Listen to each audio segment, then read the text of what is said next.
சின்னம்மாதான் அஇஅதிமுக பொதுச் செயலாளராக பொறுப்பேற்க வேண்டும் என்பதே அமைச்சர்கள், கழக நிர்வாகிகள் மற்றும் கோடிக்கணக்கான தொண்டர்களின் விருப்பமாக உள்ளது எனவும், சின்னம்மா கழக பொதுச் செயலாளராக தேர்ந்தெடுக்கப்படுவது உறுதி எனவும் அஇஅதிமுக செய்தித் தொடர்பாளர் திரு சி. பொன்னையன் தெரிவித்தார்.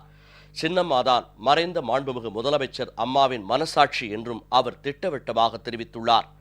புரட்சித் தலைவர் எம்ஜிஆரினுடைய மனச்சாட்சியாக விளங்கியவர் பொன்மனை செல்வி புரட்சித் தலைவி அம்மா.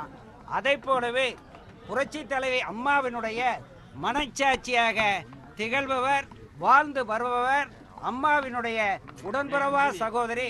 33 ஆண்டு காலம் அம்மாவினுடைய சுகதுக்கங்களில் பங்கேற்று இந்த இயக்கத்தை கண்ணென காட்டி வந்த சின்னம்மா அம்மாவினுடைய மனச்சாட்சியாக விளங்குகிறார்.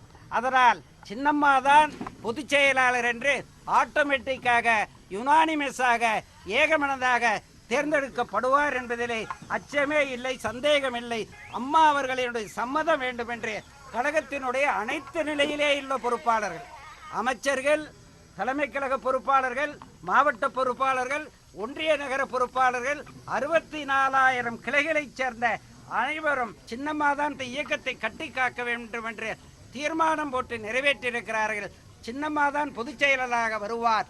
அதற்கு சின்னம்மாவின் சம்மதத்தை வேண்டுகிறோம். இதுதான் நிலை.